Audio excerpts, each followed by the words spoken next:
Rádio Bandeirantes. Todos os anos eu bato papo aqui com representantes desse setor, que é o setor de energia solar, para falar a respeito de como o setor vai avançando, de que maneira evolui, como as pessoas estão cada vez mais aceitando, como é que está a incidência de impostos. Cada ano tem um tema diferente para a gente falar sobre o setor de energia solar. Porque falar sobre coisas do ponto de vista ecológico, da preservação do meio ambiente, de energia limpa, a gente tem várias áreas, né? Falou-se muito sobre automóveis e continua sendo uma pauta nas residências das pessoas, nas empresas. Isso é um assunto que está cada vez mais dentro da nossa realidade. Por isso a gente vai conversar neste ano com a Isabela Seni, que é especialista técnico-regulatória da Absolar, que é a Associação Brasileira de Energia Solar Fotovoltaica. Como vai, Isabela? Seja bem-vinda. Oi, Ronald, boa tarde, tudo bem? É um prazer estar aqui junto com a Rádio Bandeirantes, conversando com vocês. Obrigado, o prazer é nosso. Eu recebi com uma preocupação, porque o ano passado já conversei com vocês e já tinha a perspectiva de 2025 ser um ano de redução, mas há uma perspectiva do ano de 2026 de que haja uma queda na participação desse setor, uma queda que pode chegar a 7%. E o tema que faz com que a gente entenda o porquê da queda é o mesmo do ano passado, é a incidência de carga tributária em cima do material, principalmente a parte estrutural de fornecimento de energia fotovoltaica, Isabela? Oi, Ronald, então, o ano de 2024 foi um ano muito positivo para o setor de energia solar. A gente teve uma capacidade instalada recorde ali de 15 gigas. Então, o ano de 2025, por ser um ano cheio de desafios, como você trouxe aí, que a nossa expectativa já para o ano de 2025 já seria dessa redução, dessa retração do setor, principalmente em face dessa elevação do imposto de importação sobre os módulos fotovoltaicos, ela se concretizou. E essa retração ela foi ainda maior, foi em torno de 24%. Ela foi ainda maior porque a gente teve outras questões também que influenciaram. Então, nós tivemos na geração distribuída, que é a geração nos telhados, né, nas casas, por negativas de conexão, alegadamente ali por inversão de fluxo. Então, os consumidores que quiseram gerar a própria energia, quiseram fazer um investimento para gerar a própria energia, tiveram suas conexões negadas. As distribuidoras negaram as conexões porque não havia ali infraestrutura para essa rede receber toda essa geração de energia. Na geração centralizada, a gente tem um desafio bastante similar também. A gente tem os cortes de geração, né, que tem veiculado aí na mídia, muito também como constraint off, curtailment. Todos esses temas falam sobre a mesma coisa, né, que é o corte da geração das grandes usinas solares e eólicas, né, aí no país. E esse corte, ele traz um custo, um impacto financeiro muito grande sobre os geradores. Então, isso acumula aí um passivo bilionário que as empresas têm bastante dificuldade de gestar, e aí, por isso, a gente acaba aí tendo uma retração do mercado, uma menor quantidade de instalações. E aí, para o ano de 2026, a nossa expectativa ainda é de retração, uma retração de pelo menos 7% aí do mercado. Isso se traduz ainda é um valor bastante relevante, tá? Poucas fontes no mundo conseguem atingir uma capacidade de geração, uma capacidade instalada tão grande, acumulada assim ano a ano, né, um crescimento tão vertiginoso como é o da fonte solar, mas que do ponto de vista do nosso setor e de como ele tem crescido, 2025 foi o primeiro ano que nós vimos esse crescimento desacelerar, e 2026 também tende a reproduzir essa tendência, né? Não só isso, a gente tem também questões macroeconômicas que também estão associadas. Então, a taxa de juros, a volatilidade do dólar, tudo isso traz incertezas aí para o mercado e como que a gente deve investir nesse segmento. Além disso, né, eu trouxe aqui o ponto da elevação da alíquota de imposto de importação para os módulos fotovoltaicos, que a gente já discutiu no ano passado, e agora também a gente tem cotas de importação que estão aí vigentes, elas permitem que as grandes usinas solares, elas importem esses equipamentos com alíquota reduzida, mas também essa cota tende a se esgotar até meados desse ano. Então, é possível que a gente tenha aí também mais um fator impactante aí para esse resultado. Isabela, apesar disso... Deixa eu só te fazer uma pergunta, não, desculpa te interromper, mas só para te fazer uma pergunta a respeito de dois aspectos, e aí a gente vai pontuando cada um deles aqui. Você citou o primeiro deles a respeito dos cortes. O que são especificamente esses cortes na geração eólica e na geração fotovoltaica? Certo, perfeito. Então, o Sistema Interligado Nacional, né, a gente tem um sistema bastante interconectado aí entre usinas e rede, né? Então, a gente tem toda uma rede que conecta essas usinas, essa geração, à carga, que são os consumidores. Então, como que essa energia chega até a sua casa? Ela depende de toda uma infraestrutura de rede que vai, né, permitir o transporte, o escoamento dessa geração até a sua residência. E, notadamente, nós temos uma grande concentração na região Nordeste dessas fontes renováveis solares e eólicas. Então, essa energia ela precisa escoar para os grandes centros de consumo, geralmente localizado ali no sul do país. Então, a gente tem um gargalo de infraestrutura hoje que impede que essa energia ela chegue até onde ela precisa ser consumida. Então, nesse cenário, o Operador Nacional do Sistema, o ONS, ele realiza comandos de parada dessas usinas, então interrupção da geração dessas usinas, para que o sistema possa manter ali a sua operação segura. Então, não pode sobrar energia demais, no sistema. É energia gerada demais, vocês estão com sobra de energia e por isso é necessária essa intervenção do Operador Nacional? De certa forma, sim. A gente tem um cenário de sobra de energia e também um cenário de falta de infraestrutura para escoar essa energia que está sobrando ali no submercado Nordeste. Entendi. E depois a gente, mais para frente, vai detalhar um pouquinho mais sobre outros aspectos em termos de infraestrutura. Mas uma outra coisa que você colocou e que me chama a atenção é a respeito das parcerias com as empresas de energia dos estados que prestam serviço para aquela região. Tem empresa negando a ajudar? Por que elas estão... o cliente vai lá, compra o serviço de vocês, ou de uma parceira de vocês, de uma empresa que vende esse tipo de serviço, e na hora de fazer a instalação, a empresa de energia daquela região não autoriza? Perfeito. Então, esse aspecto está mais relacionado à geração distribuída, à geração de pequeno porte. Então, o consumidor que ele deseja gerar a própria energia, ele vai gerar essa energia na sua residência e ele despacha o excedente dessa geração para a rede, para ser consumida pelo seu vizinho, enfim, por aquele bairro vai consumir a energia gerada pelos módulos fotovoltaicos instalados no telhado daquele cliente. E aí, muitas vezes, por uma dificuldade de escoamento dessa energia dentro da rede da distribuidora, pode ser que haja dificuldade ali de alocar essa carga, essa redução de carga, né, junto aos consumidores daquela região. Então, isso traz um congestionamento. Isso é o que alegam as distribuidoras de energia elétrica, né? As companhias de energia elétrica, elas alegam que há uma falta ali de capacidade de alocar essa energia e, portanto, aquela região está congestionada, não é mais capaz de absorver novos equipamentos. Que coisa! Eu tô te falando isso porque... chega a ser, não sei como classificar, porque a gente tem um excesso de energia e a gente não consegue evoluir no transporte dessa energia, em como levar essa energia a determinadas regiões.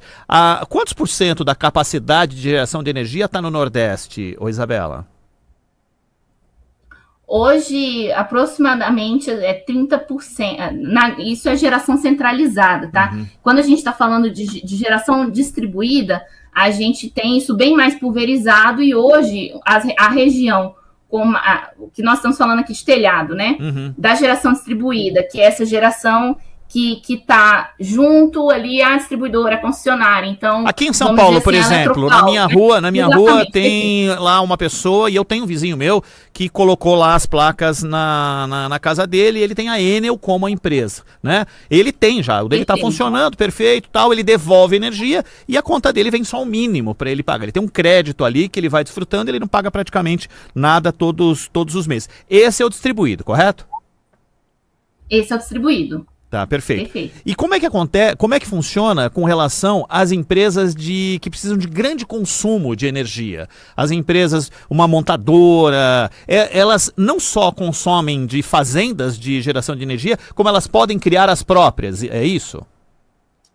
Perfeito. Existem também os modelos de autoprodução de energia por equiparação. Então, uma montadora, por exemplo, de veículos, ela entra em contato ali com uma usina, né, uma empresa que tem um know-how e sabe colocar uma usina de pé. Eles fazem uma parceria, essas empresas, e aí ele se conecta para consumir essa energia gerada. Geralmente, esse arranjo, ele vem dentro de um arranjo de mercado livre, então ele vai produzir a própria energia e o que faltar ali, ele vai complementar com o que ele contratar de outros contratos que ele venha a fazer, com fonte eólica, ele pode fazer também com biomassa, para continuar nesse mix renovável, hidrelétrica, né?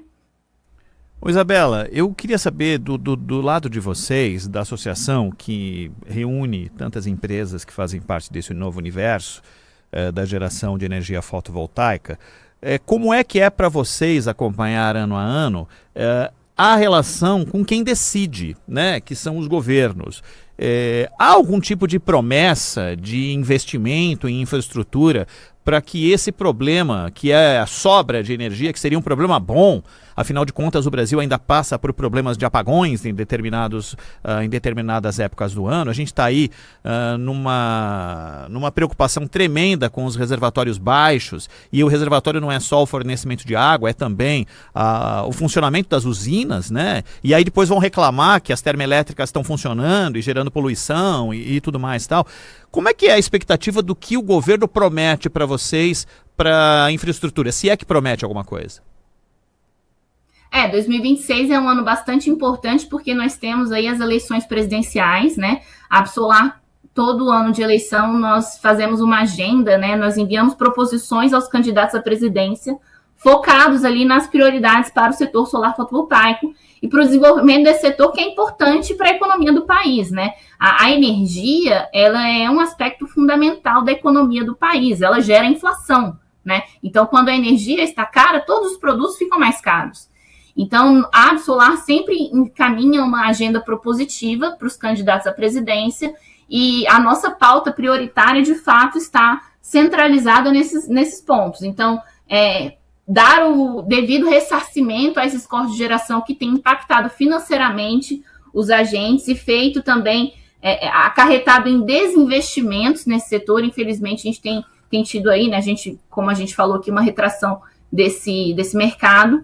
Trazer também essa retomada das conexões de micro e mini geração distribuída. Então, a gente viabilizar, expandir a rede, permitir que os consumidores que querem gerar a própria energia o possam fazer da forma adequada. E, não menos importante, há toda a agenda sobre o armazenamento de energia elétrica, que é um aspecto super importante, é uma tecnologia sinérgica, super relevante, e que ela traz a solução necessária para vários desses problemas que a gente discutiu aqui hoje. Então, o armazenamento de energia elétrica em baterias, ele permite que a gente absorva esse excedente de energia no momento em que ela está no pico, né? Então, assim, durante a tarde, que a gente tem uma geração de energia solar muito grande no país, a gente possa armazenar essa energia e aí, durante a noite, quando a energia solar já vai reduzindo a sua produção, a gente possa acionar essas baterias e elas possam suprir o país com essa geração de energia renovável. Se você tivesse, eu sei que você quer que resolva tudo, né? Todos querem que todos os problemas sejam resolvidos, mas qual que é o principal entrave hoje para o setor? É a infraestrutura ou é a incidência de impostos em cima do material de trabalho de vocês? Olha, hoje, para a gente principalmente viabilizar o armazenamento de energia elétrica, que também é uma prioridade para a Absolar, a gente tem uma questão tributária muito importante também. A gente tem um imposto de importação sobre as baterias bastante relevante, de 18%, e a gente tem uma tendência de aumento aí desse imposto de importação para 25%, e a carga tributária sobre todo o sistema de armazenamento de energia elétrica, ela pode chegar a 80%. Então, veja, quão isso é relevante na hora da gente montar um projeto de investimento, né? Se a gente tivesse a redução das alíquotas de impostos sobre o armazenamento de energia elétrica, essa tecnologia já teria despontado. Então, assim, primeiro aspecto, o tributário, com certeza, ele viabilizaria muitos projetos se a gente tivesse uma redução da carga tributária desse equipamento, sem dúvidas. Além disso, a gente ainda precisa também do estabelecimento de outros marcos legais e regulatórios que viabilizam o armazenamento de energia elétrica. Então, nós precisamos criar uma figura do agente armazenador. Então, assim, a bateria, ela não é geração, mas ela também não é só consumo. Ela vai consumir energia, mas em outros momentos ela vai gerar energia, porque ela vai capturar esse excedente de energia e soltar no sistema. Então, ela tem um papel dual, de certa forma. E aí, essa bateria, ela precisa ter um arranjo próprio, um entendimento regulatório, uma remuneração, tudo isso feito de uma forma bastante clara, né? Recentemente, a gente teve uma importante vitória com a publicação da Lei 15.269 de 2025. Essa lei é proveniente da medida provisória 1304 e ela permitiu o acesso ao REID para o sistema de armazenamento de energia elétrica. O que é o REID? O REID é um regime de enquadramento a incentivos para o desenvolvimento de infraestrutura. Então, dentro desse regime, a empresa que deseja instalar um sistema de armazenamento de energia elétrica, ela tem isenção do PIS e da COFINS em cima do projeto. A PIS e a COFINS juntas dão uma alíquota em torno de 10%. Então, imagina, é uma redução de 10% do CAPEX. É bastante relevante, já ajuda e dá um fôlego para essas empresas. Então, a gente teve uma vitória importante nesse aspecto tributário, mas a gente ainda tem outros pontos, como principalmente imposto de importação e ICMS, que também dá para a gente resolver. Como é que é a relação de vocês com a Agência Nacional de Energia Elétrica? Existe uma boa vontade? O ANEEL defende mais as empresas estabelecidas de geração de energia tradicional? Não, a Agência Nacional de Energia Elétrica, ela tem a sua competência, os profissionais são super capacitados, são especialistas bastante envolvidos no seu trabalho, só que hoje a agência ela enfrenta um momento de sobrecarga, né? São muitos temas, o setor expandiu de uma forma nunca antes vista e a gente hoje tem a agência, né? Ela está com poucos funcionários, ela teve redução de quadros. Nós passamos no ano passado por uma redução orçamentária que foi recomposta, muito importante ter sido recomposta, mas a gente tem esses aspectos assim que impedem que a agência faça o melhor trabalho possível. Mas assim, nós temos uma relação excelente com a Agência Nacional de Energia Elétrica, né? E isso é muito importante. O papel da agência é muito importante como uma entidade reguladora e que olha, né, para o consumidor, para os agentes. Claro que existem algumas divergências de ponto de vista, mas nós não avaliaríamos que a agência não faz um bom trabalho. Pelo contrário, né, o trabalho deles é muito bem feito e se tivessem mais braço para fazer, eles fariam muito mais. Por isso que as associações, elas estão aqui ao lado da agência para ajudar a dar atração também a esse trabalho. Então, as associações, elas colocam as propostas, elas trazem ideias, nós compartilhamos estudos com a agência e tudo isso é colocado em pauta, né? Nós temos reuniões públicas, de diretoria, que a gente discute todos esses aspectos. Ô Isabela, é o seguinte, você falou das eleições, né? É um ano importante, porque a gente tem legislativo, tem o executivo, mas eu queria saber de você o seguinte, o que é mais importante, se é que há uma escala de importância para vocês? Os governos estaduais, que são aqueles que fecham os contratos com as empresas de fornecimento de energia, é o deputado federal e o senador que vão fazer as leis que podem de alguma forma ajudá-los, é o governo federal que pode mandar algum tipo de medida provisória ou, do ponto de vista da estrutura, pode ajudar. Se você tivesse que escalonar isso para que a energia solar fotovoltaica fosse tratada com mais carinho, o que você diria para mim? Bom, eu entendo que hoje o setor de energia elétrica ele está bastante centralizado no poder federal, né? Então, a Agência Nacional de Energia Elétrica, ela ela estabelece um comando bastante específico ali sobre a geração. Então, de certa forma, está tudo meio que centralizado na esfera, no âmbito federal, né? E aí, por outro lado, a gente tem... E aí, na questão do legislativo e executivo, entendo que é bastante harmônico.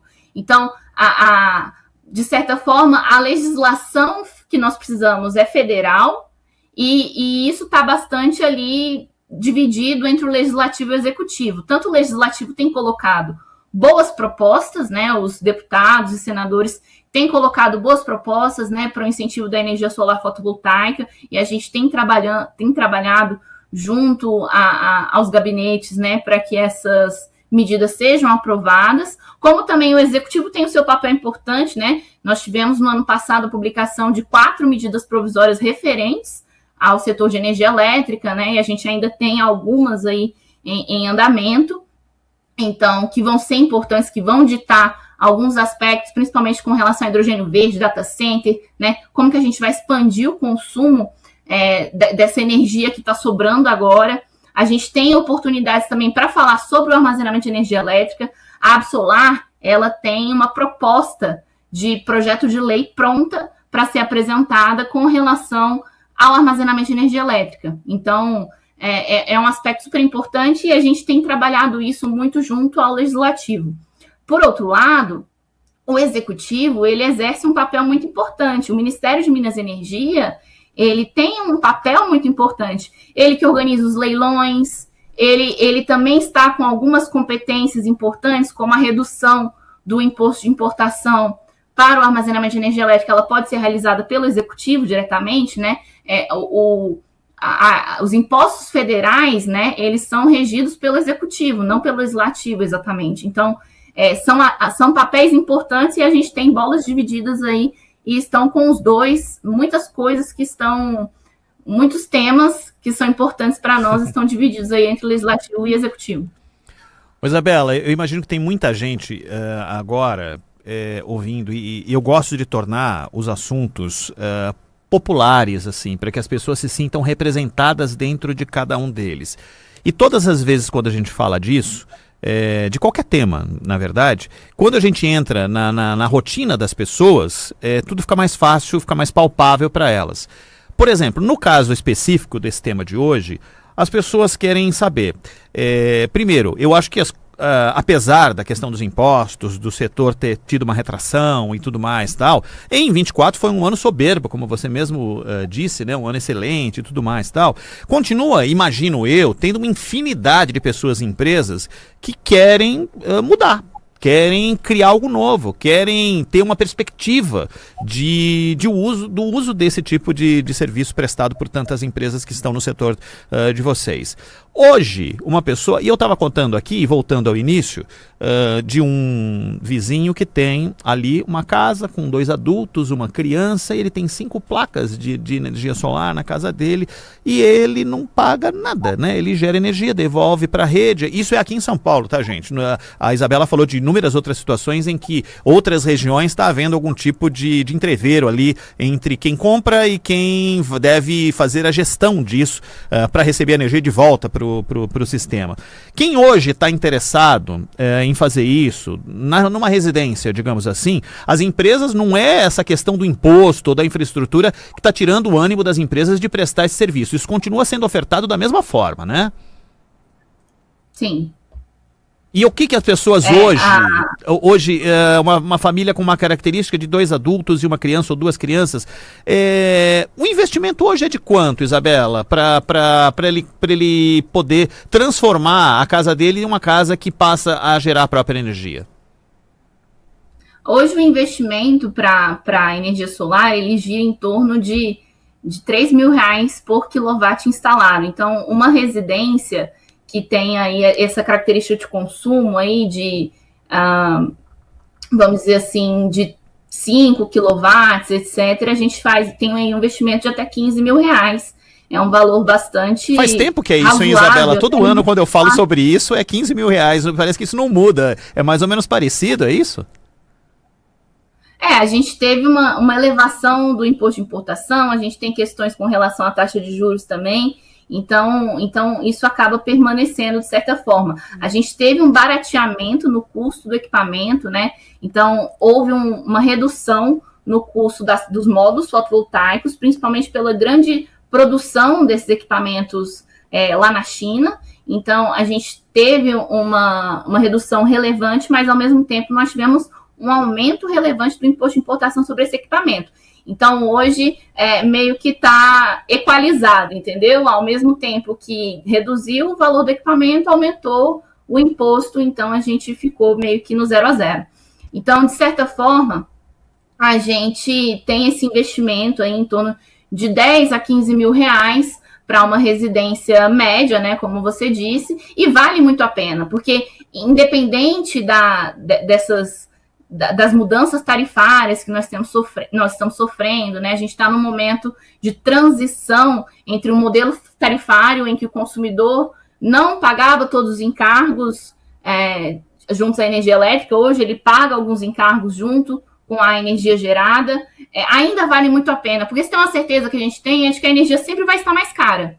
Então, sempre vai compensar, sempre vai valer muito a pena você fazer investimento para gerar a própria energia e ter tranquilidade, né? Hoje, nós que somos consumidores médios, nós queremos ter a tranquilidade de que nós vamos poder pagar ali as nossas contas no final do dia com tranquilidade. Então, eu entendo que gerar a própria energia é um grande investimento, porque você tem 25 anos aí do seu sistema em funcionamento, e isso vai te garantir muita tranquilidade na gestão ali do seu orçamento familiar, né? Hoje, a energia elétrica, ela é, pelo IBGE, avaliada como o serviço que mais pesa no orçamento familiar. Então, nas famílias de baixa renda, esse valor chega a ser de 70% sobre o orçamento familiar. Já nas famílias de maior renda, entre 50% e 40%. Então, veja, você deixar de ter esse peso na sua conta de energia é bastante relevante. Eu só para exemplificar para as pessoas, esse amigo que fez essa instalação e que disse que está muito feliz, o que aconteceu? Ele financiou e ele paga ali acho que R$300 por mês para financiar isso durante um tempo aí, eu não sei se ele fez em 36 meses ou algo do tipo, e o que ele paga hoje de retorno do mínimo da conta lá que vem, né, na conta da Enel, mais o financiamento, dá menos do que ele gastava com a conta normal dele. E aí o que ele fez? Ele instalou ar-condicionado em casa, né? Ele falou que tem ar-condicionado na sala, nos quartos, e ele não precisa fazer uma coisa que ele tinha um temor no passado, que é falar, desliga esse ar-condicionado pelo amor de Deus, porque senão a conta de energia vai vir lá em cima, tal, porque tudo está dentro do consumo e não tem acesso para ele. Aquilo tá tudo dentro do que ele mesmo gera. Então trouxe uma tranquilidade para ele dentro de um orçamento que ele é capaz de pagar, e daqui a pouco ele vai acabar de pagar e vai ter energia totalmente à disposição dele. Só para dar um exemplo de uma pessoa que eu conheço, né? Por acaso eu conheço e que está fazendo uso dessa ferramenta, que todos os anos a gente fala sobre isso aqui, do futuro, mas é do presente também, porque muitas pessoas já estão fazendo uso. Nós conversamos aqui na Rádio Bandeirantes com a Isabela Sene, que nos atendeu muito gentilmente. É a primeira vez que eu converso com a Isabela, e estou muito feliz de ter conversado, porque foi muito elucidativo o nosso papo aqui. Viu, Isabela? Um grande abraço, muitíssimo obrigado, um abraço para todo mundo aí da Absolar. Obrigada, Ronald, um abraço.